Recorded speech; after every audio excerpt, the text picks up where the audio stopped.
রাজধানীর সোহরাওয়ার্দী উদ্যানে বাংলাদেশ জামায়াতে ইসলামীর জাতীয় সমাবেশকে ঘিরে ব্যাপক জনসমাগম দেখা গেছে। শনিবার বেলা ২টায় শুরু হওয়ার কথা থাকলেও শুক্রবার সন্ধ্যা থেকেই সমাবেশ স্থলে নেতাকর্মীরা জড়ো হতে শুরু করেন। শনিবার সকাল থেকেই রাজধানীর বিভিন্ন এলাকা থেকে ব্যানার, ফেস্টুন ও স্লোগান সহ মিছিল করে নেতাকর্মীরা সমাবেশ স্থলের দিকে যাচ্ছেন।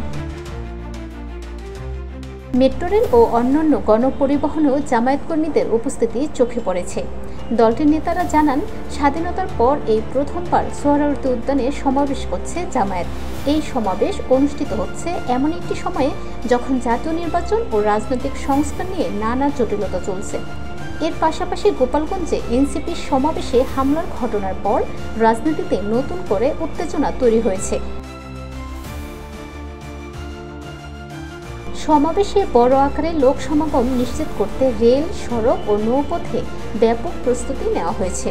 জামায়াতের উদ্দেশ্যেও বড় ধরনের সমাবেশ করে রাজনীতির মাঠে নতুনভাবে আলোড়ন সৃষ্টি করা।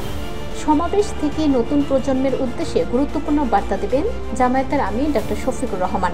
গণহত্যার বিচার ও সংস্কার শেষে পিআর পদ্ধতিতে নির্বাচন এবং ২৪শে জুলাই অভ্যুত্থানের চেতনার ভিত্তিতে জন আকাঙ্ক্ষার বাংলাদেশ প্রতিষ্ঠা, এই দুই বিষয়ে দলের প্রধান দিক নির্দেশনামূলক বার্তা দেবেন।